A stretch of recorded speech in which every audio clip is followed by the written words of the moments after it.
Le New Concept Sport Running Mag vous est présenté par ASICS.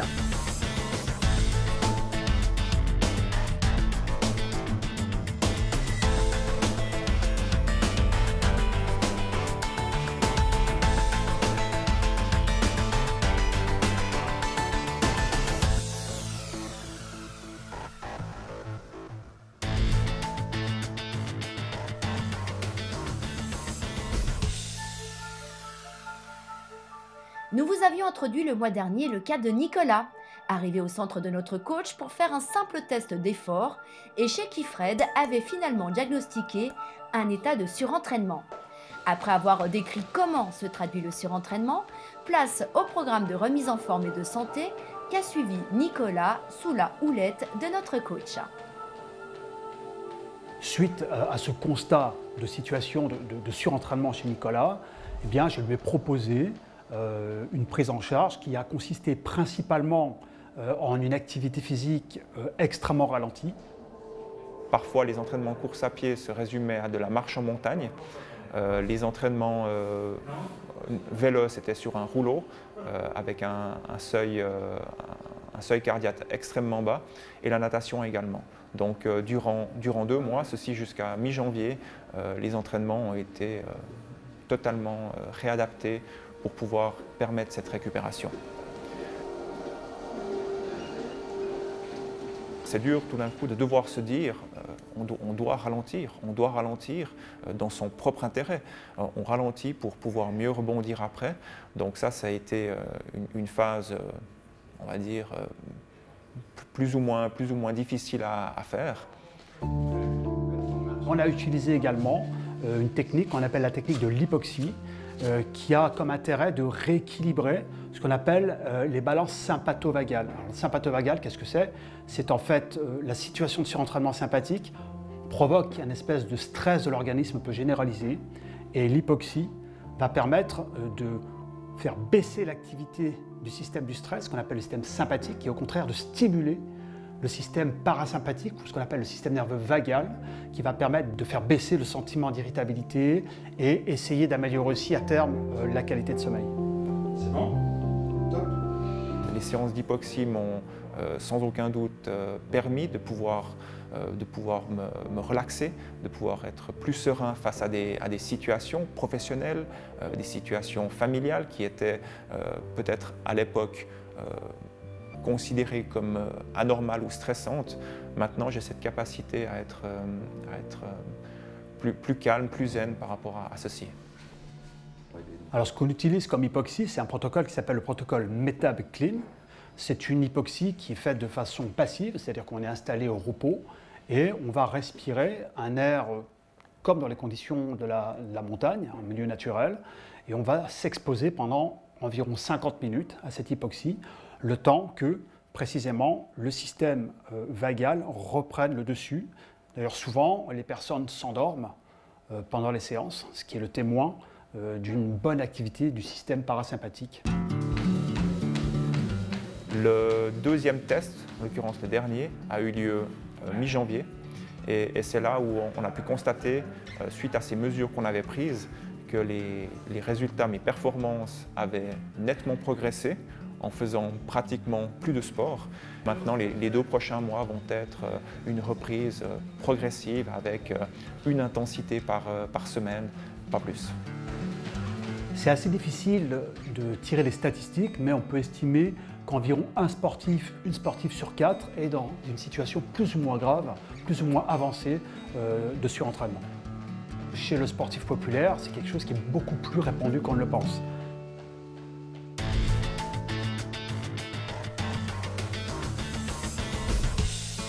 On connaît et l'on reconnaît désormais les chaussures de la marque On. Fierté nationale suisse au sein de cet univers du running trusté presque exclusivement par les marques américaines, japonaises ou encore allemandes, si tu vois ce que je veux dire. On nous revient ce printemps avec un nouveau modèle plutôt grand public, la Cloud X, qu'a testé pour vous l'un de nos spécialistes running. C'est vraiment une chaussure que je qualifierais d'hybride. Pourquoi hybride? Parce qu'on peut courir avec, quelqu'un de neutre, on peut vraiment aller faire des sorties avec en courant, mais on peut aussi la porter tous les jours, aller faire du cross-training, salle de sport, musculation, urban training, on peut aussi qualifier cette chaussure. C'est une chaussure multisport. C'est énormément léger, c'est très confortable et c'est une chaussure dynamique. Il y a d'autres marques qui se sont déjà lancées dans ce domaine. On connaît la Nike Free depuis beaucoup d'années. Et ce qui est intéressant avec On, c'est qu'ils ont ressorti une chaussure de ce style-là. Elle offre un peu plus de stabilité que la Nike Free et surtout plus d'amorti. Après, on garde ce côté lifestyle, c'est une chaussure comme la Nike Free qu'on va pouvoir porter autant tous les jours en se promenant, en allant au travail, en faisant des visites de ville qu'en faisant du sport. Alors, si on regarde la semelle, on a dans le CloudX notre propre technologie CloudTech. Il y a 3 différents avantages de CloudTech. Le premier, c'est qu'on a un atterrissage en douceur. Ça veut dire que les petits éléments se ferment pendant l'atterrissage. S'ils sont fermés, on a une base très stable pour une propulsion directe. Le deuxième, c'est qu'on n'a pas seulement une amorti verticale comme toutes les autres marques, on a en plus aussi une amorti horizontale. Ça, c'est très agréable pour les genoux et pour le dos. Moi, j'ai testé la chaussure pour tous les jours, travailler et j'ai été aussi faire des sorties jusqu'à 10 km de footing tranquillement sur le bitume, je l'ai aussi porté. Ce qui m'a interpellé avec cette chaussure, c'est que c'est vraiment une chaussure, déjà, première impression, on la sent pas au pied. Ils ont réussi à faire un concept où il n'y a pas de couture, elle est large devant, donc le pied peut vraiment travailler comme il veut. On a un oubli de chaussure. L'autre chose qui m'a bluffé, en la portant tous les jours, je suis bien dedans. Quand je cours, je sens que j'ai une chaussure qui me sécurise au niveau du talon et j'ai un certain retour. Chose que j'avais par exemple pas avec ma Nike Free que j'ai portée aussi pendant plusieurs années. Donc c'est vraiment, elle va nous aider, nous motiver, on va dire, à bouger ou faire intégrer des entraînements dans la journée si on n'a pas forcément possibilité de changer de chaussure.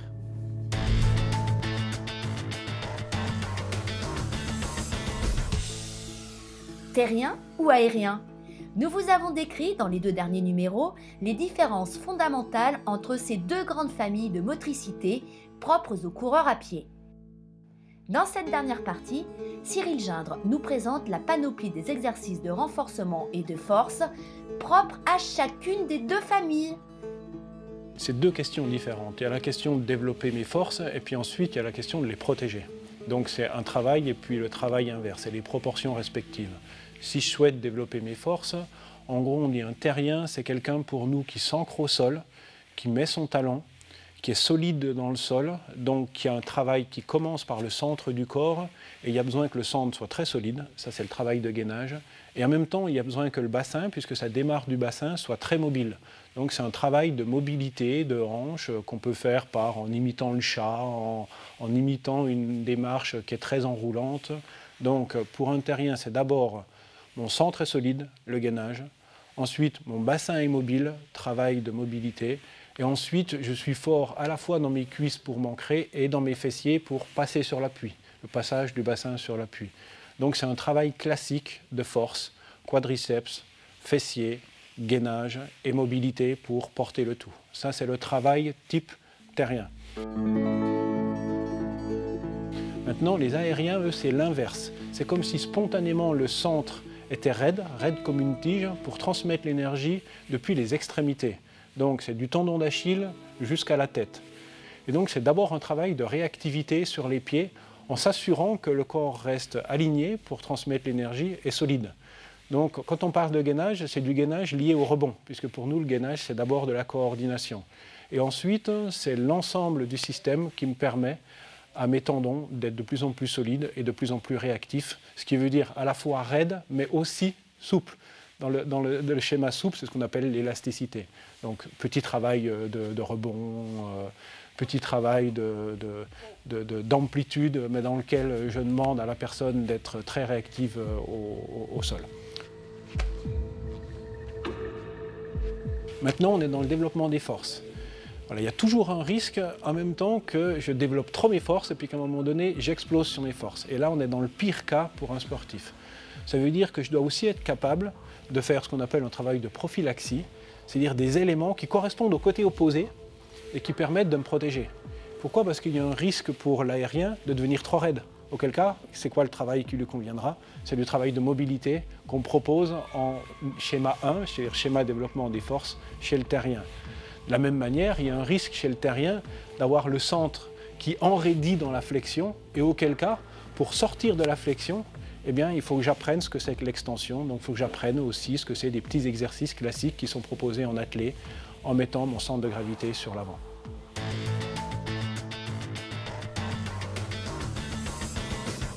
Un raz-de-marée de réponses a fait exploser le standard du Running Mag sur le concours du mois dernier. Les montres suscitent toujours beaucoup de convoitises. Et la vainqueur de la toute nouvelle Garmin Forerunner 645 est Manon Scott de Courtétel. Elle a su trouver que la fonction qui sur la Forerunner 645 calcule la puissance du coureur est le Running Power. Ce mois-ci, vous avez l'opportunité de gagner 2 paires de chaussures ASICS GT 2000, modèle que nous vous avions présenté le mois dernier. Alors répondez à la question suivante. Les différentes déclinaisons de la GT 2000 permettent aux coureurs d'être protégés dans certaines conditions extérieures spéciales. Contre laquelle de ces conditions la GT 2000 ne peut-elle rien faire pour protéger le coureur qui les porte? A. La pluie, B. Le feu, C. L'obscurité. Envoyez dès maintenant votre réponse avec vos coordonnées complètes à l'adresse mag@ncsport.ch.